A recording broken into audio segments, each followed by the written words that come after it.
The biggest problem of Africa is bankruptcy of knowledge. The three elements to create wealth is wisdom, knowledge, instruction. Africa is one place that most of the wealthy men in Africa, especially in politicians, they can't tell you the source of their wealth.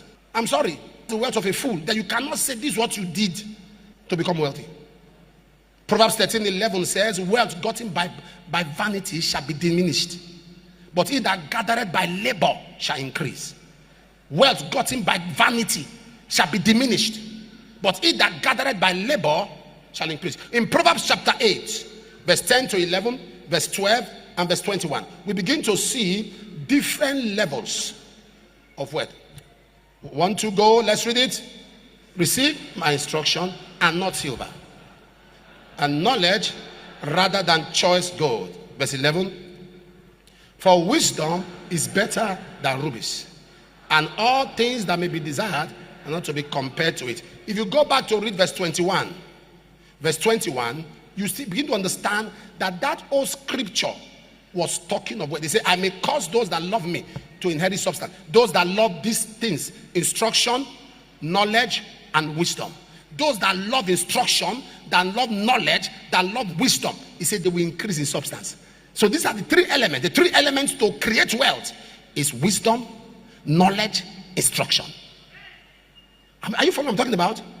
Wisdom, knowledge, instruction. The biggest problem of Africa is bankruptcy of knowledge. The best investment you can ever make is to invest into your head. Invest mental. Have you seen people working in an office and they are all doing manual work and they start complaining, or guy is just sitting down receiving AC? Have you heard a story like that? Or guy, they are not aware that mental work is more strenuous than manual work. Mental work, because his ability to coordinate them is harder than mental work. Is more strenuous than manual work. Mental work. Invest in your mind. Your mind. If you have no sound mind, you eat sand. If you have no sound mind, nobody will mind you. What made Jesus outstanding was his mind. Let this mind, Philippians 2 verse 5, be in you. Jesus was enlightened. When he stood up in Luke chapter 4, when he stood up and opened the scripture, the people that were listening to him were doctors of the law, rulers and scribes, because of an enlightened mind. What makes you think that following God means that you must be mentally demented? You must be mentally laid back. What makes you think so? That being a fellowship president means you must have carryovers? Who taught you that? Sound mind. God has not given us a spirit of fear, but a love of power and sound mind. Your mind must be sound.